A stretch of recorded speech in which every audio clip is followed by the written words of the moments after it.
Cloud. Perfect. You got it. Do I have a cloud that it's going to? Because that's it's going to my cloud. Okay, I'm like, what cloud? Yeah, now you can share your screen again. Thank you. All right.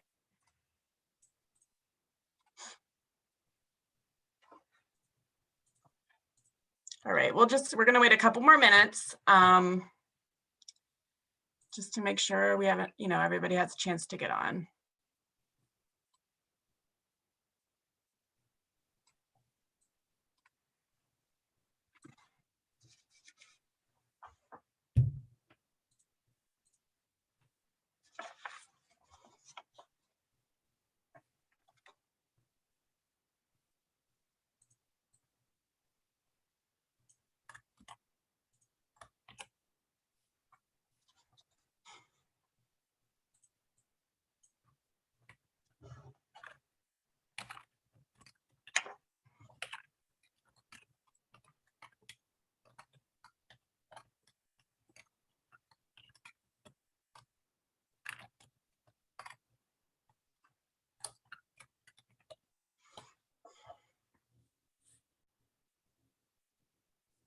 People are still hopping on. Yeah. I'm just gonna wait like one more minute. Yeah. I see a hand raised. So Nicole, I can unmute you for a second if you'd like, or you can, I'll do that. Oops. You put your hand down. Never mind. Wait. I think I've done that before. Hit the button and. It's true. All right, got it. Yes, happens. Clicking buttons. Mm-hmm. Yes, Christina. So everything will get saved. Okay.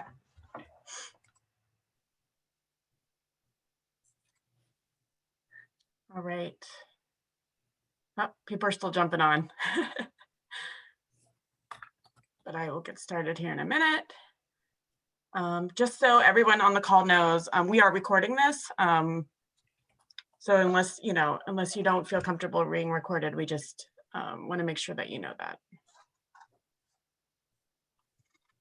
Some kind of wiretap law thing. I don't understand it all. But.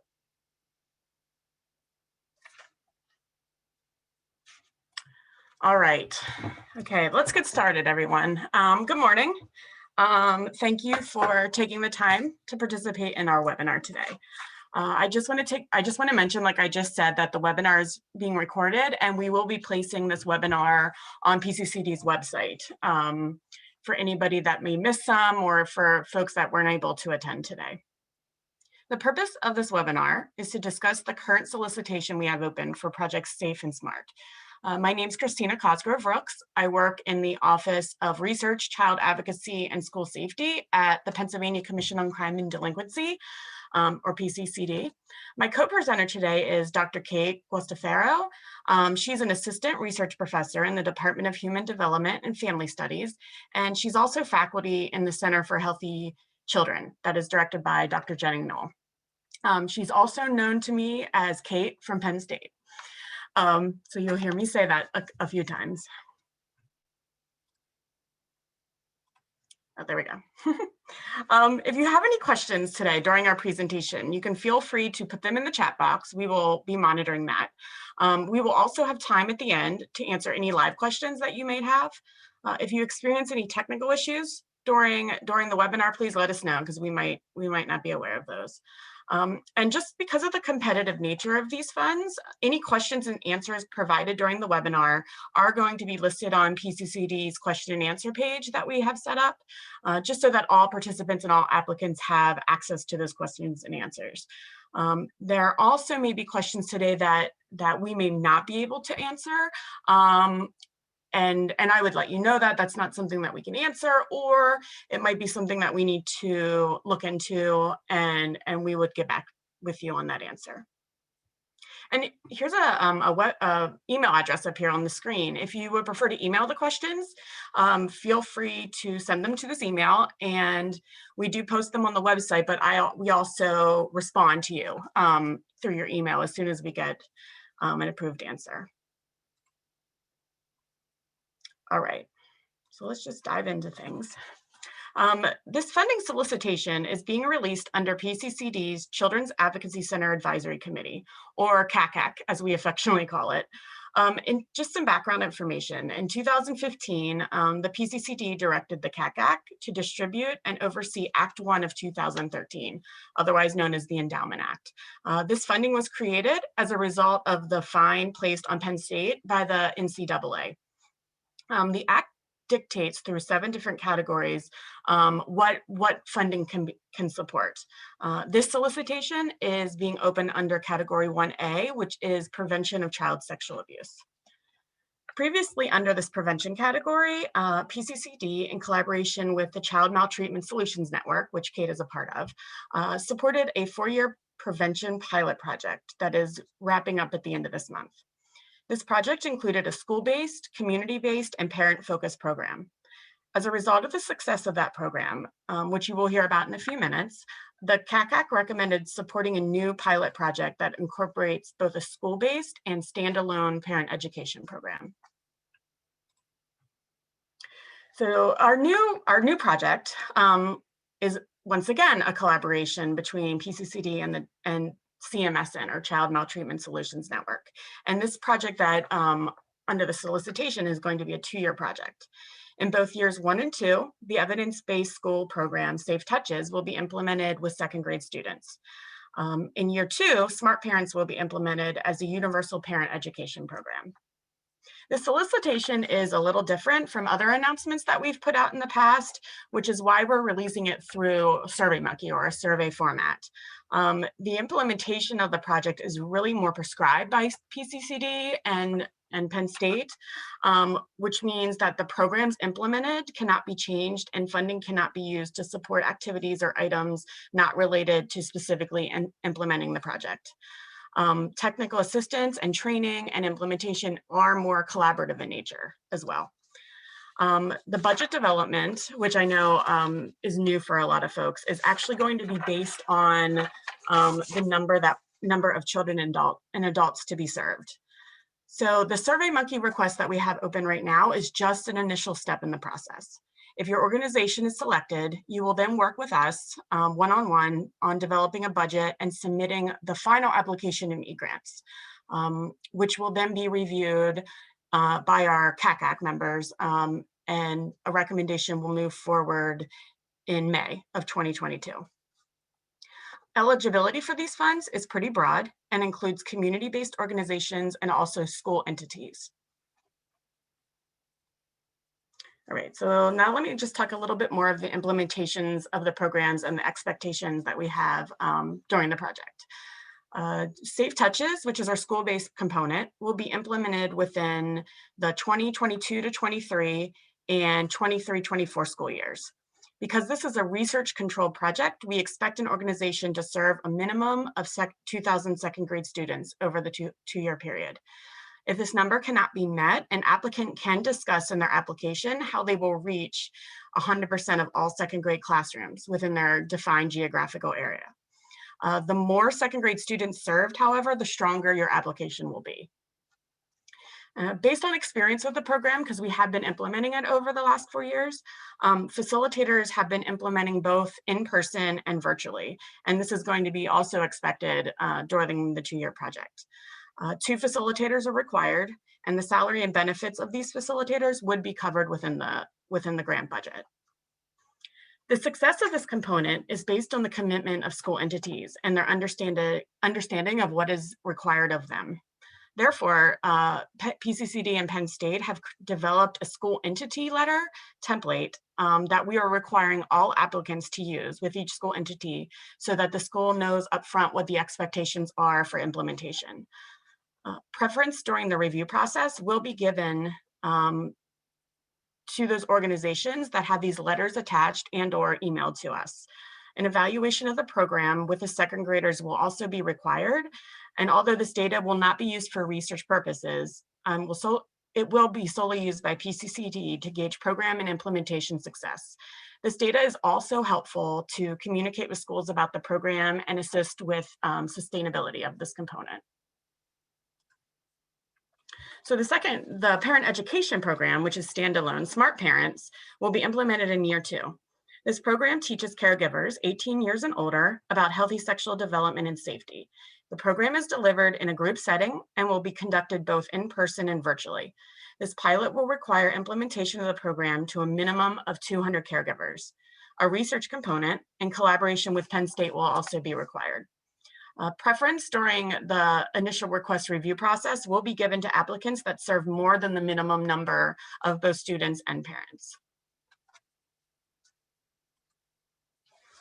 All right, at this point, I'm going to hand it over to Kate to go over specific information about each program. Wonderful. Thank you, Christina. And I'm going to reiterate that thank you all. Please keep putting your questions in the Q&A part. We will attend to those as we can. And if we're not able to answer them live, they will be on the PCCD website shortly. So an overview of these programs. You click the next slide. Thank you. So Safe Touches is an evidence-based child-focused workshop that's delivered in the classroom by 2 facilitators. And here are some pictures of our team from the prior announcement, the Safe and Healthy Communities doing that in the classroom. So Safe Touches is designed as a 50-minute workshop. It's a one-time intervention. Children learn and practice body safety concepts using role play scenarios and these diverse puppets. They learn how to identify their private parts of their body, the parts that are covered by the bathing suit. And then through these skits and practice scenarios, they learn the difference between safe and not safe touches and the distinction between secrets and surprises. So the original trial, so right, we said that Safe Touches is an evidence-based program. So these data that I'm presenting to you now come from the original trial conducted in the New York City school system by Dr. Mary Polito and her colleagues. So their original trial was done in a lower income multiracial population where they compared the CSA related knowledge among students who received the workshop and those who didn't. This is the gold standard when demonstrating evidence of a program. And in this trial, they demonstrated a significant increase in that knowledge among students who received the workshop. And notably, the highest gains were observed among second graders, and that's compared to third graders. So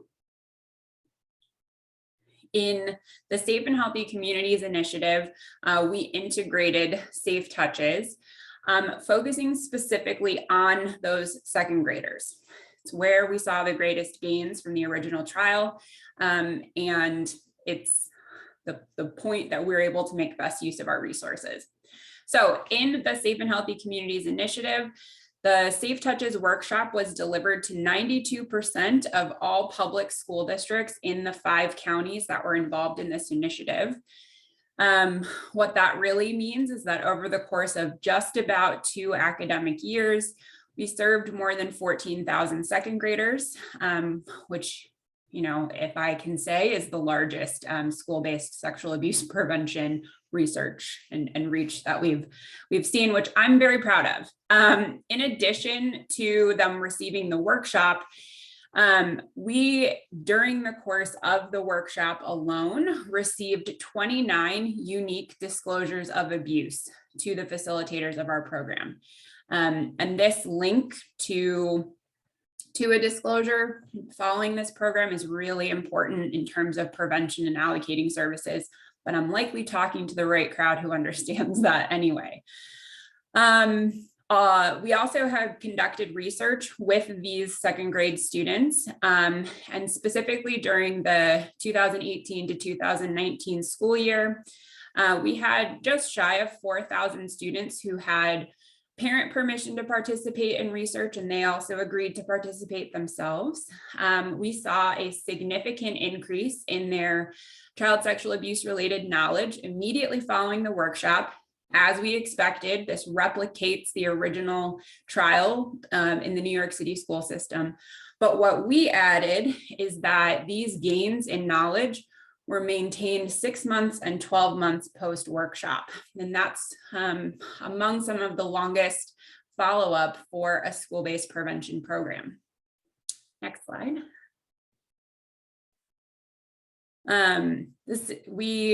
I believe really strongly in collecting data from those who deliver the program. And this is an excerpt from one of our facilitators, and I will let you read the whole thing, but want to just highlight the last sentence here. This facilitator shared with us that this program, Safe Touches, is worth fighting through one's own preconceived notions or biases of offering this information in a school setting. It is literally life-changing for our students. And it's just like the most exemplar quote for me. I love it. Next. And then this one, a second facilitator shared, who had many, many decades of experience, said that hands down, Safe Touches was much better received than other programs that they had implemented. So again, really, really positive buy-in. So we had implemented and great plans for the 2019-2020 academic year, and then COVID happened. So our implementation and data collection was disrupted by this, but you make lemonade here. We looked specifically at the pre-post, so before they received the workshop and then immediately following the workshop. The students in the 2019-2020 academic year, of which there were just over 2,000 students, we still saw a significant increase on each one of the items that we asked them. And so while we do not have long-term follow-up for these students, we still can feel confident that they learned something in this time. So then, right, COVID, and how do we respond to this?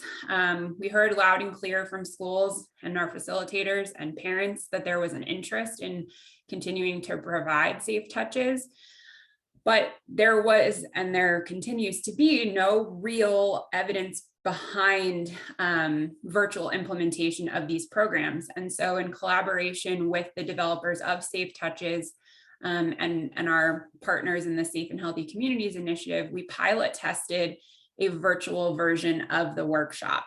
And I can describe for you in a little bit detail what that looks like in comparison to the in-person workshop.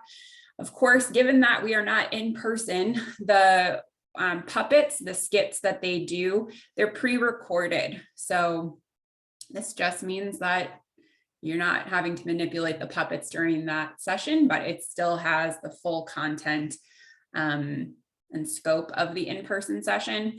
So all of this just to show you, we compared the gains in knowledge between the students who received the virtual workshop and then students who in the same school had received the workshop in person. And it's not a perfect correlation or causation here. This is really just demonstrating, can kids learn the same concepts in the virtual setting?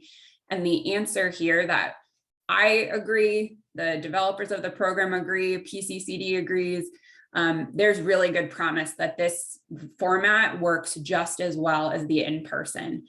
And so we've been able to, if you don't mind, we've been able to continue implementing Safe Touches this past year in this way, with some of, backed by some of the input from teachers and counselors and our facilitators. Overall, extremely positive, really enjoyed the virtual dissemination. And like I said, one of the, aside from gains in knowledge, one of the best indicators that what we're doing works is facilitating disclosures. And in this short pilot of just 10 classrooms, we received 1 disclosure of sexual abuse. So we have enough indication that virtual is promising, and we're excited to keep that alive with this project. Hard transition now. Now I'm going to talk about the parenting component. So it's our position that parents are in a unique and extremely important position to advance the prevention of sexual abuse and to create a protective environment. Parents are not the most common perpetrators of sexual abuse, right? So it's really about teaching them how to create the protective environment for their kids to grow and thrive in.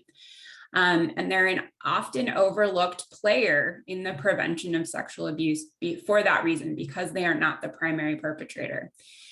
So the fact of the matter is that very few parent-focused primary prevention programs exist. Those that do have not demonstrated effectiveness. They're faced with a myriad implementation constraints. For me, the most notable of which are the duration of the program and engagement, meaning retention and participation in the program. So we at Penn State developed Smart Parents, Safe and Healthy Kids. And this version of the program is designed to be added to evidence-based parent training programs. And so this version of the program is designed for parents who are referred to parenting services or self-refer to parenting services for a number of reasons. Broad strokes, the curriculum covers information from prenatal to about age 12. The activities are developmentally segmented, because the way that you talk about sexual development with a 3-year-old is going to look very different than an 8-year-old. And so we wanted parents to have the full kind of spectrum of how to engage with this conversation.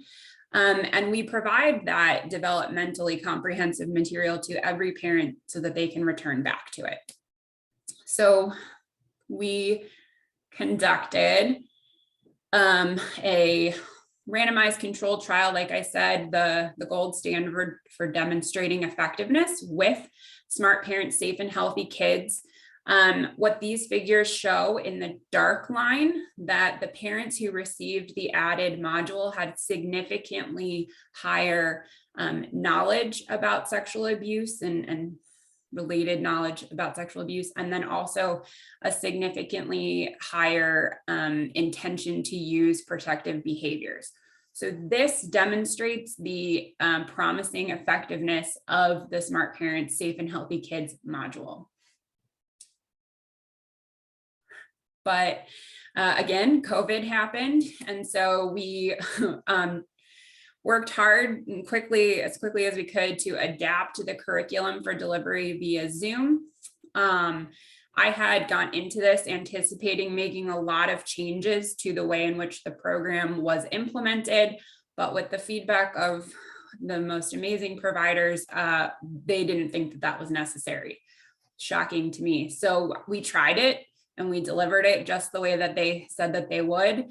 And I demonstrated in a paper that's currently under review that parents still increase their knowledge, their awareness and behaviors. So virtual works as well for the parenting component. But what we heard loud and clear and loud again is the very clear interest, need, demand for a universal parenting program. So just to make the distinction, what I just explained to you and all of that evidence, that's an additive approach that's designed to be added onto an existing evidence-based program for parents.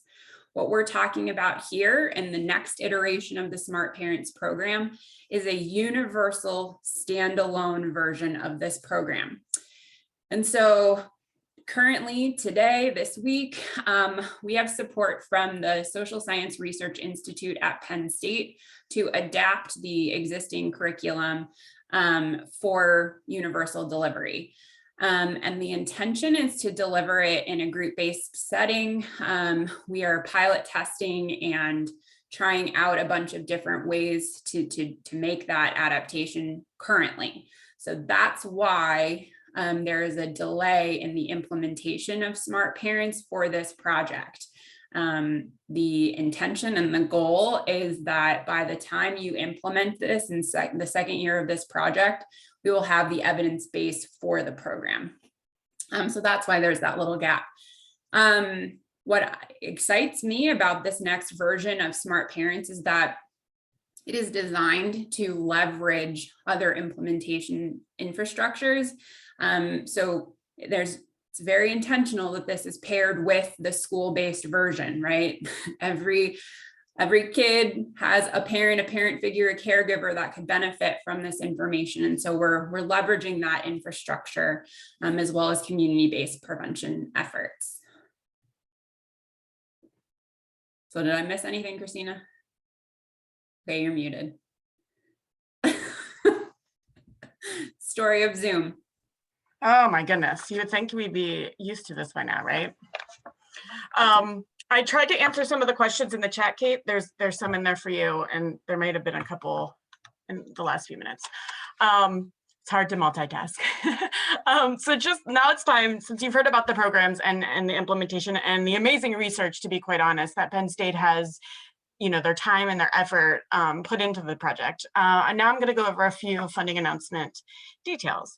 As we said previously, this process is starting out with SurveyMonkey.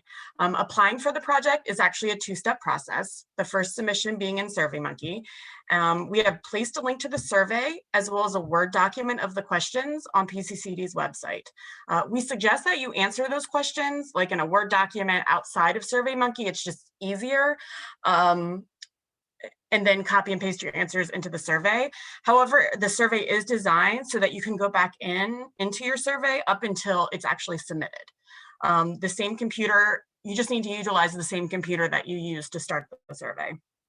All applications are due by January 24th, and SurveyMonkey, I believe it closes at like 11:55 because it won't let me do 11:59 p.m. that night. The applications are going to be reviewed and scored by an independent panel, and applicants that are recommended to move forward will be notified in early February of 2022 about the decision. At that point, PCCD and basically Kate and I will be reaching out to you to start to develop a budget and implementation plan and to get more details about your implementation. A final application, and we will work with you with that, will need to be submitted in eGrants. Throughout this time, it is still part of the review process, so you're not officially awarded until a eGrants application will go to the May 2022 CACAC meeting. We're doing that because we know we want to work with folks and see, and help them with the budget and help them prepare for implementing the project. The project's going to begin on July 1st of 2022. Because of the need to start the school-based implementation in the fall of 2022, we hope that facilitators can be hired or identified within the first month or two of the project. We recognize that working with PCCD on the development of a budget is very different than what you're used to.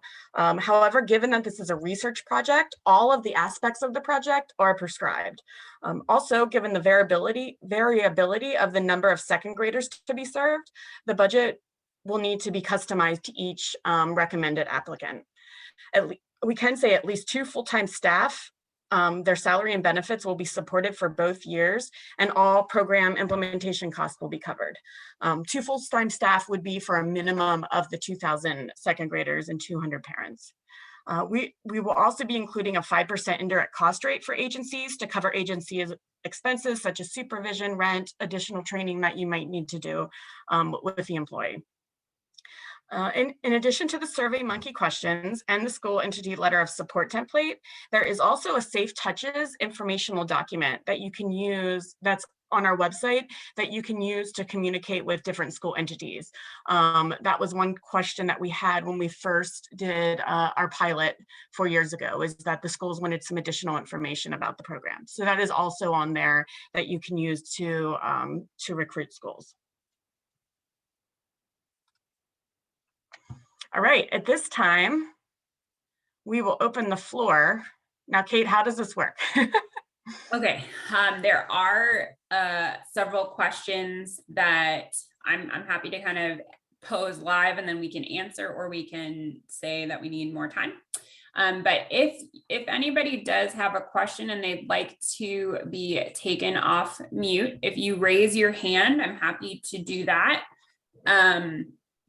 But as you maybe think of your questions, I'll just read a couple. Christina, this is a PCCD question. Would it be possible to run through intermediate units versus a singular district, asking for the reason of the 2,000 student reach? Great question. Yes, yeah, I think that would be okay, as long as, I mean, the 5% indirect cost rate would have to be shared, if that's the case. Or, I mean, if an immediate unit is planning on directly implementing Safe Touches, I believe that would be fine. Yep. All right, so if that did not answer that question, please let us know. Another question is if organizations with existing part-time educators or facilitators, if those organizations would be considered. Can you read that again? I apologize. So organizations that have existing educators or facilitators, would they be considered for this funding announcement? Yes. Yep. That's not a problem. You will just have to implement this program, the specific programs that we have that are required by the project. But yeah, so that's why I said in the first few months, like either hiring or identifying someone within your organization. Yep, great. Okay, so I'm not going to be able to like maybe do this in the most organized thematic of ways, but we'll just dive into some things. There are some practical questions about the implementation of Safe Touches. So it is a 50-minute workshop, and the question is, what if the class time is less than 50 minutes? This is a super valid concern. And I think just really important to understand that when you present this opportunity to the schools, this is the workshop. And so they'd have to agree to kind of help accommodate the fact that it's a 50-minute workshop. So there's really unfortunately no way to break it up. That would be against the program fidelity. To that end, as we described, in-person implementation of Safe Touches requires 2 people. That is because you have scripts and puppets to manipulate. And so that's why there are 2 people. The virtual version of this requires just 1 facilitator. So the script and the puppets, that all happens in a pre-recorded video. And so the 1 facilitator does the live discussion and facilitation of question and answer with the kiddos, but the skit with the puppets is pre-recorded. So therefore you don't need 2 people. So what happens if one of your facilitators is sick or goes on maternity leave? Well, these are real life things that happen. And so you would either have the flexibility to transition to virtual delivery, if that was possible in your school district or school setting. Otherwise, the vision for this is always to try and have more than 2 facilitators available. The beauty of the Safe Touches curriculum is that it is a train the trainer format. And so our funding announcement and resources will be allocated to train the 2 people that are listed on the grant and the 2 facilitators, but there is opportunity to train an additional person within or 2 or 3, however many you need within your organization. So those are those questions. Here is one that says, Christina, if identifying someone within our organization to implement the program, does 100% of their time have to go to this project? That's a really good question.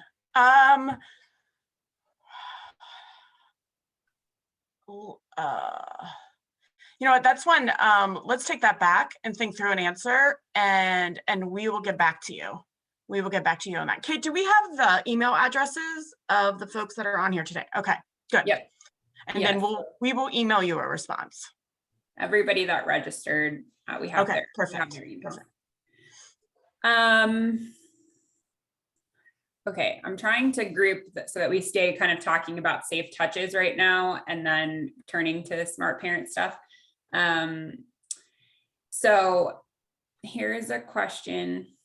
Ooh, it's fun when your mouse disappears. Okay, thank you. Here we are. If this person is understanding correctly, a LEA can apply, though they may only have a few hundred second graders. However, they would not have a strong enough application due to low population reach. So if I can just reiterate maybe something that Christina said, the goal of this is for applicants to reach 2,000 students in the course of 2 grant years, or 100% of the second grade classrooms in their defined area. And so that's very intentional so that we can, the objective that we are trying to reach here is the reach and the dissemination of this program to as many second graders as we can. So I think I'm hoping that clarifies that point. Yes, I think just to follow up on that, I mean, because of the goal of the reach, I mean, preference will be given to larger implementations during the review process. But if you can make the case that 200, like 100% of your second graders can be covered by the project, and you have support of all the school entities, you know, that's a pretty strong application as well. Okay, and to clarify, we are saying 2,000 second graders, but we are not prescribing the number of students in each year that receives. And so if that means you have a slower rollout in year 1 and bigger rollout in year 2, that's possible as well. That's not prescribed and is frankly something we cannot control. Okay. How about this one, Christina? Is a CAC eligible to apply?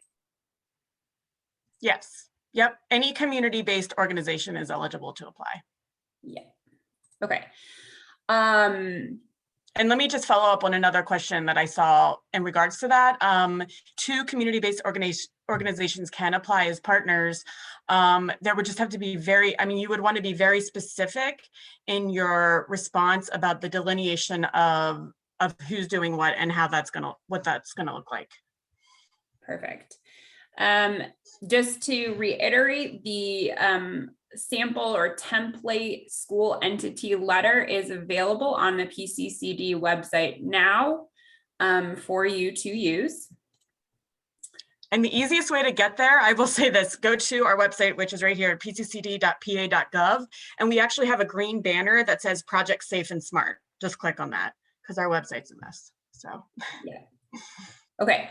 So now I'm going to dive into some smart parents questions. So I think the first thing that if you are on this webinar or interested in this funding announcement, need to understand, this is an open and active line of research. We are developing this now. And so I'm going to do my extreme best to answer the questions, but it's our objective definitively at Penn State here to be sure that this program meets the needs of the people who it's designed to reach. So at the moment, we do not have a minimum number of individuals that would need to be trained to be facilitators for the Smart Parents program, but I think that the hope and intention is that the facilitators that are on this project would be trained. I don't know, Christine, if you want to answer more to that.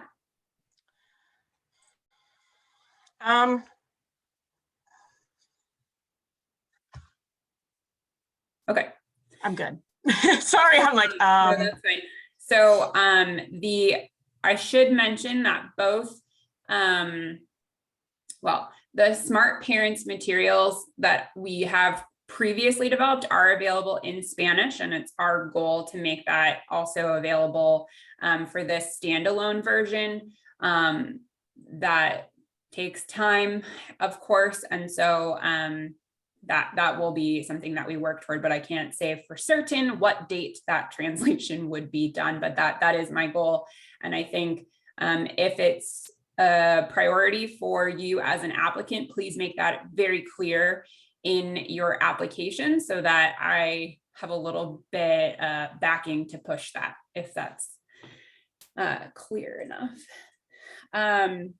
The Smart Parents program is designed to also be a one-time intervention. So the kids are getting safe touches in one session.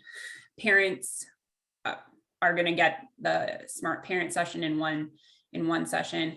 And I just want to be clear that it is not necessarily a one-to-one here, right? So that the parents of those who get safe touches are not required to get Smart Parents, right? The Smart Parents program is designed for parents. So it could be of those second graders. That makes a lot of sense to me, but it could also be within the school district broadly that you're working in, and within the community as a whole. Because I do think that you might find parents or caregivers, please forgive me, I say parents, I mean caregivers, more broadly defined. You could find them through different avenues as well. The just distinction here is that this is a universal, standalone primary prevention person. Correct. I'm trying to make it clear that this version of Smart Parents is a standalone version. It is not integrated with an evidence-based parenting program as it was previously. So I apologize if that was confusing. We are trying to answer a need that we heard from the community in prior research here. So this is completely standalone, which is why we are taking the time to develop it very carefully here. So I hope that makes sense.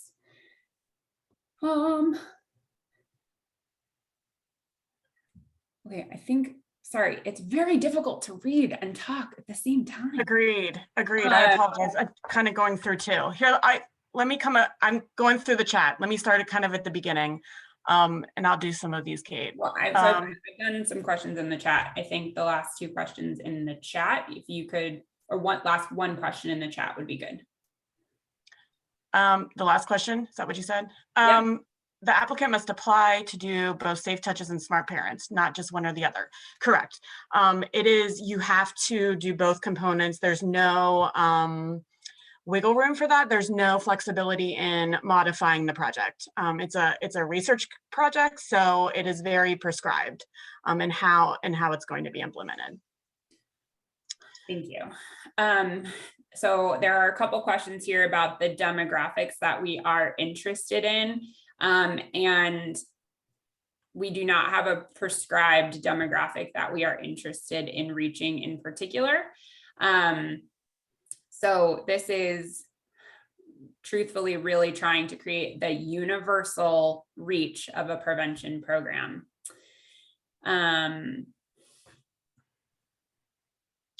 So thank you. Okay. Keep going. Okay. Okay. Will the 5 counties who successfully carried out the program be given preference? The only preference in this funding announcement is the number, the reach that you're going to have, and also the school entity letters. Any kind of preference would be is on the website. We don't add any additional, we're very open at PCCD with what preference is given to, and we don't go outside of the funding announcement. So it's on the website, but it's the 2 areas, school district, or the reach, and the school entity letters of support. Okay. The just quick maybe comment about the Smart Parents session. It is skills-based. That is one of the hallmarks for sure of our program and our approach. So it relies on a similar social learning structure that Safe Touches use, where parents get the information and then they practice it and they get feedback on those skills within the session.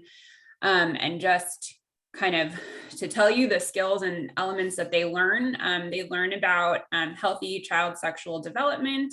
They learn about parent-child communication, and they learn about sexual abuse specific safety.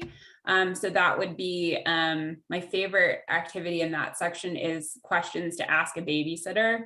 And to some of us, that might seem like a really no-brainer kind of thing, but it's a light bulb moment for so many parents. And so, just by way of example, that's one of the things that we work on. Okay. Is there collaboration plan between providers and PCCD Penn State to assist with the sustainability plan for the programs beyond the 2-year grant? Or is this solely the responsibility of the provider to plan this within their county or school districts to seek sustainability funds? Great question. Sustainability is tough. We all know that. We have, over the last 4 years, been actively looking how to sustain these programs. It has been very difficult for many, many reasons. You know, I know that the parent, we were successful in getting the parent component when it is attached to an evidence-based parenting component. That is sustained now because it's an evidence-based curriculum. The Department of Human Services has supported that program. Department of Education does not have a line item of funding for school-based prevention programs, but we have been in continued talks with them. So it's ongoing. If anybody has ideas, that would be wonderful. It's tough. It's tough to sustain programs. What we're finding though is that the schools want it. So, you know, if we're hoping that maybe some of the school entities or whatever will continue to sustain it, but you know, this is a tough question to answer. You know, we don't have a sustainability plan at this point for this project. That's solid. But it is the plan, and it's always the plan, always the plan, just tough. Yes.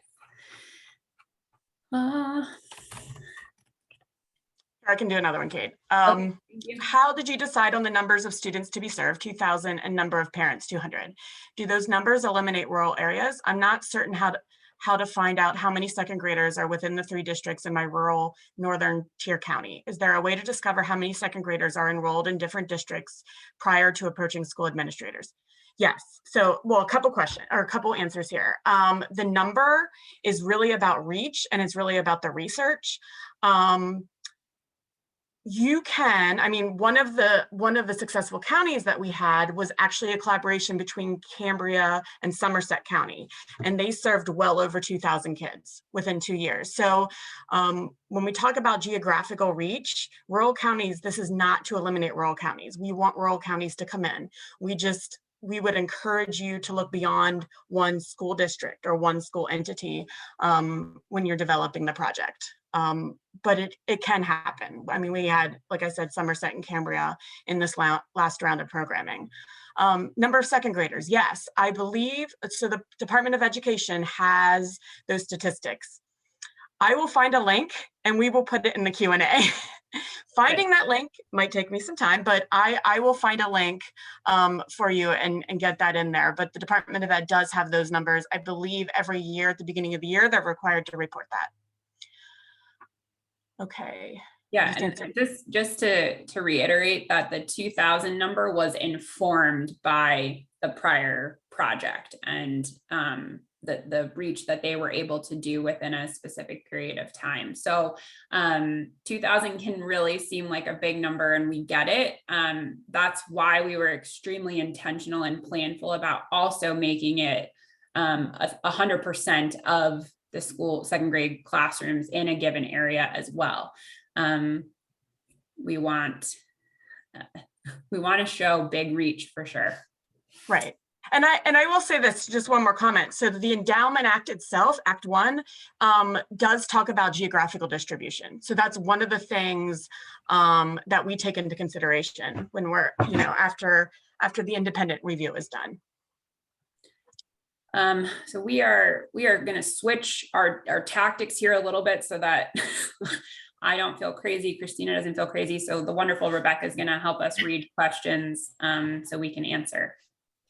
Yep, I'm going to jump on in here. One question was, do you anticipate or is the goal for this grant to open up again after the initial 2-year run?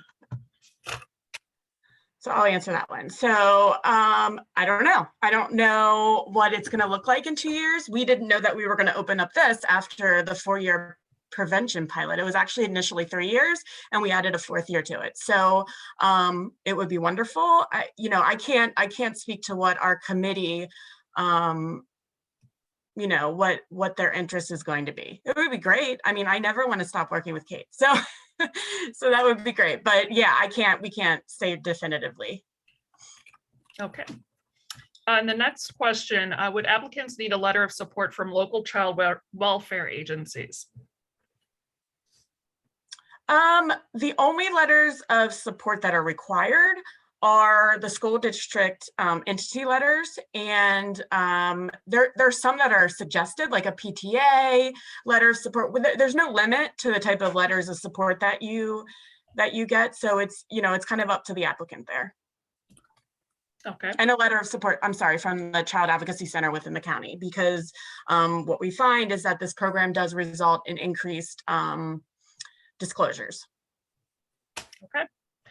Related to that question about the letters of support and from the school districts, excuse me, are those needed for the initial application through the SurveyMonkey, or could they just have them by the time they have to put their application in eGrants?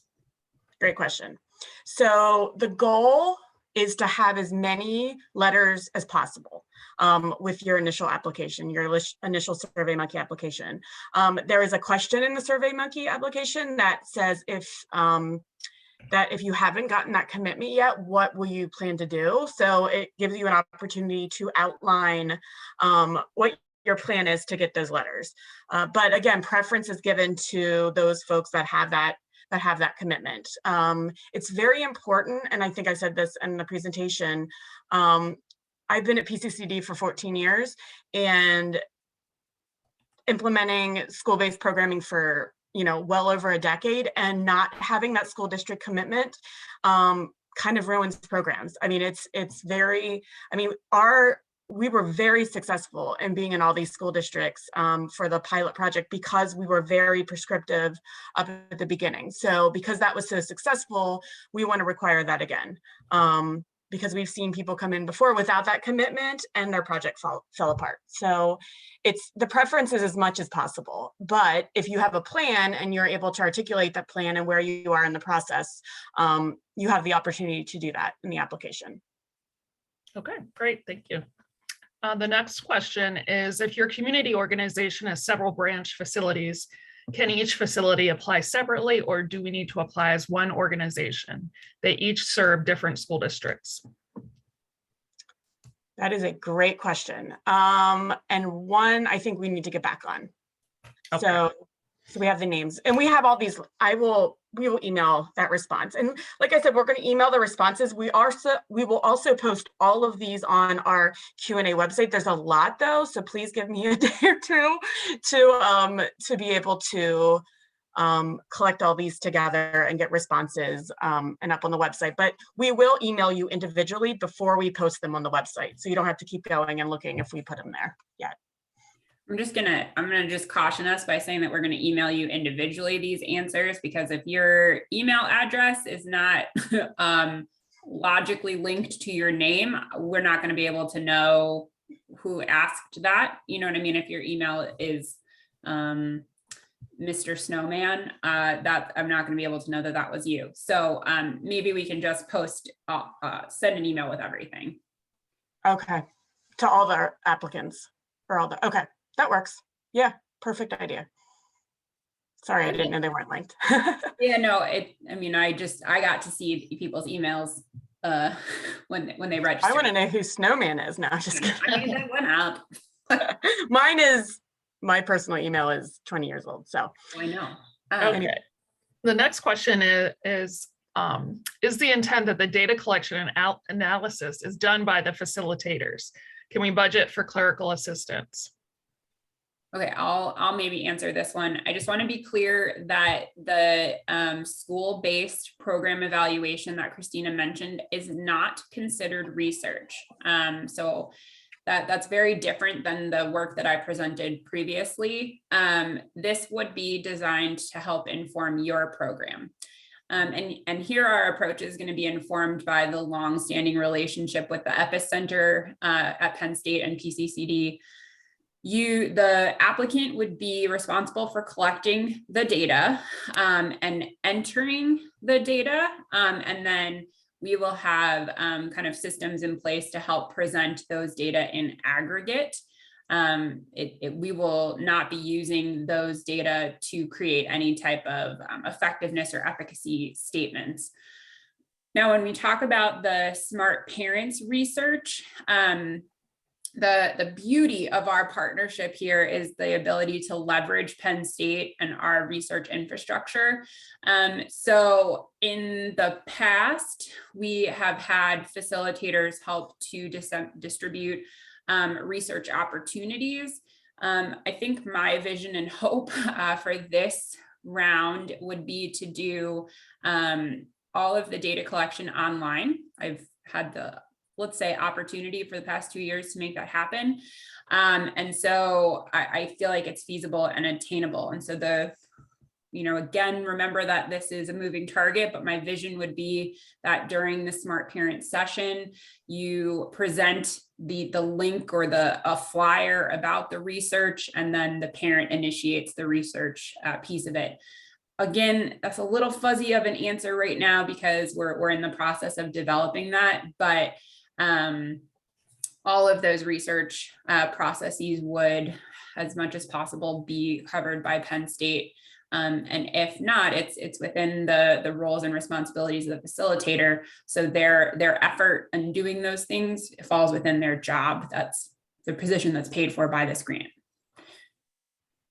Yeah, we put that into consideration when we decided on if you're doing 2,000, the 2 full-time facilitators. So that was part of the equation there. Okay, next question. And I think you had covered this, but I'll still ask it. They're wondering what kind of money, how much the funding would be and what kind of items are covered. Okay, great question. So, well, the funding itself is State Endowment Act funds, if that's helpful at all. The budget, this is why we're doing it through SurveyMonkey. It is going to be catered towards the applicant. However, we on our website, we have a sample budget of somebody that might come in with the minimum of the 2,000 and the 200 parents, and that budget shows like two full-time staff time that would be at 50,000 a year. It's kind of like a base salary, and then plus parents, and then all the additional implementation cost, the training, et cetera, would be included in there. And so we also are going to incorporate a 5% indirect cost rate that that applicants can use for whatever they need, whether that's extra support for implementation. I will say though, this is a base. So let's say you come in and you want to implement with 10,000 second graders, that's totally different. And that's why we've left open, I don't have an amount. I can't say that there's like a minimum amount either, because it's going to really be dependent on the numbers in your application. I know, sorry to be broad, but that's kind of what we're looking at, because we didn't want to limit people either. Okay, yeah, understandable. So the next question, can we extend the project with other parent topics or workshops? Can we extend the project with other parent topic workshops? I'm not sure I understand the question. If you're asking if we can, if you can add additional components to it, not with this project. It's going to only be the standalone parent component. Again, because it's a research project, a pilot, it's very prescribed by PCCD and Penn State. You won't be able to modify anything, and that includes adding additional topics or workshops with the funding. The funding is only used for the school-based and our parent component, if that makes sense. If I didn't answer your question, feel free to put that back in, put another question in. Yes, yeah, I should have said that. If you need more clarification on an answer, please just type another question. Okay, all right. Will the 2 full-time positions be expected to only provide these programs, or they're able to fill other duties within their agency organization? I think that was a question we had earlier that we said we would look into that, right? Well, Or no, that was the type of like a part-time position. This is a little bit different. The 2 full-time facilitators with these funds must only be on the project. It's very prescribed. The funding is very specific, and they can't be used for other duties within the organization now. So I am going to interrupt us. It is 11 o'clock. So we will take anything that we didn't answer and definitely be sure that we provide an answer, email, online, all of those things. I'm sorry to interrupt us, but I want to be respectful of folks' time. I don't want to speak for you, Christina, but I'm really excited that there's so much interest and really good questions about this. And so thank you, Christina, for making this happen. Rebecca, thank you for your help. Yeah, thank you. My pleasure. We are very excited. We've had great feedback on our pilot project, so we're really excited to do this again. Awesome. And thank you everybody for sticking around and staying on. And like I said, give us a little bit of time to get all these questions and answers together. But we will get that out as soon as possible. Awesome. All right. Thank you, everyone. Thank you. Thanks. Bye-bye.